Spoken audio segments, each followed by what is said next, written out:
नमस्कार दोस्तों, मेरा नाम है राहुल डोबलियाल। आज हम बात कर लेते हैं पीपीएफ अकाउंट के बारे में कि पीपीएफ अकाउंट के बेनिफिट क्या है, किसको खुलवाना चाहिए, किसके लिए बेनिफिट है, किसके लिए बेनिफिट नहीं है, टैक्स में क्या है उसका डिडक्शन मिलता है और कितने टाइम तक उसका पीरियड होता है, कितने उसमें अमाउंट हम जमा करा सकते हैं। हर एक चीज़ हम जानेंगे आज हम इस वीडियो में। सबसे पहले हम बात कर लेते हैं ऑल इंपॉर्टेंट पॉइंट्स में। सबसे पहले हम बात कर लेते हैं उसके मेजर बेनिफिट क्या है।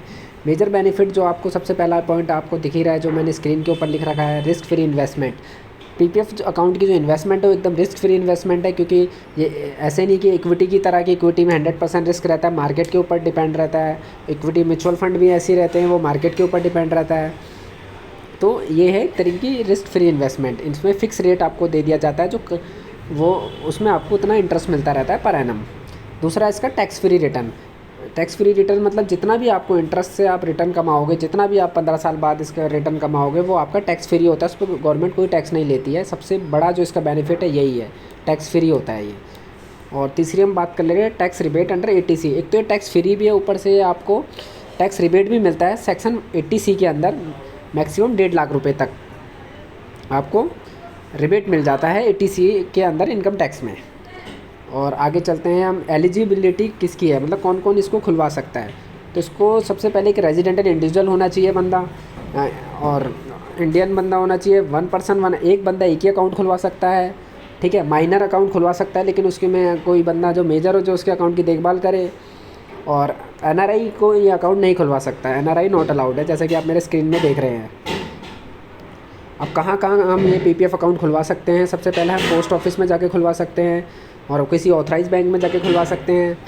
और तो इसका करंट रेट क्या चल रहा है, पीपीएफ का करंट इंटरेस्ट रेट क्या है, वो है 7.10% आज की डेट में जो मैं वीडियो बना रहा हूँ। और ये तो हो गया था पॉइंट कवर हमारा। करंट रेट जो मैंने बता ही दिया है 7.10 है। मैच्योरिटी पीरियड क्या है इसका, मैच्योरिटी पीरियड इसका 15 साल कम से कम आपको रखना पड़ता है। और एक्सटेंडेड मतलब आप 5-5 साल के लिए इसी को अकाउंट को एक्सटेंड करा सकते हैं। और अगर सपोज़ आपको ज़रूरत पड़ गया 15 साल से पहले कि भाई मुझे पैसे की ज़रूरत है, मैं मेंटेन नहीं कर पा रहा हूँ, तो आपको किसी 2 कंडीशन में ही आप अपने पीपीएफ अकाउंट से पैसा निकलवा सकते हैं। पहली कंडीशन ये होगी कि कि किसी फैमिली में किसी पर्सन को सीरियस इलनेस बीमारी हो चुकी है, तो उस कंडीशन में आप पैसा निकाल सकते हो। दूसरी कंडीशन ये है कि आपको जिसका अकाउंट है वो उसको अपनी हायर एजुकेशन करनी है, तो उस कंडीशन में आप पैसा निकाल सकते हैं, ठीक है। और कैसे कैसे हम पीपीएफ अकाउंट में पैसा जमा कर सकते हैं। हम मिनिमम 1 इंस्टॉलमेंट, मैक्सिमम 12 इंस्टॉलमेंट पर फाइनेंशियल ईयर कर सकते हैं। पेमेंट मोड क्या क्या होंगे इसके, एक तो चेक होगा, और कैश से भी हम जमा करा सकते हैं, ऑनलाइन ट्रांसफ़र भी कर सकते हैं। और अगर सपोज़ कि हम 500 रुपये इसका मिनिमम है कि फाइनेंशियल ईयर में जमा कराएं, लेकिन सपोज़ कि हम 500 रुपये भी जमा नहीं करा पाते, तो हमें पेनल्टी लगती है, हमारे इनएक्टिव हो जाता है अकाउंट, तो हमें 50 रुपये कम से कम पर फाइनेंशियल ईयर हम पे पेनल्टी लगती है। और सपोज़ कि हमें अपने को पीपीएफ अकाउंट को ट्रांसफ़र करना है, जैसे कि हमारा पोस्ट ऑफिस में हमें बैंक में करना है, बैंक में पोस्ट ऑफिस में करना है, तो आप ये भी कर सकते हैं, इसमें ये भी फैसिलिटीज़ है।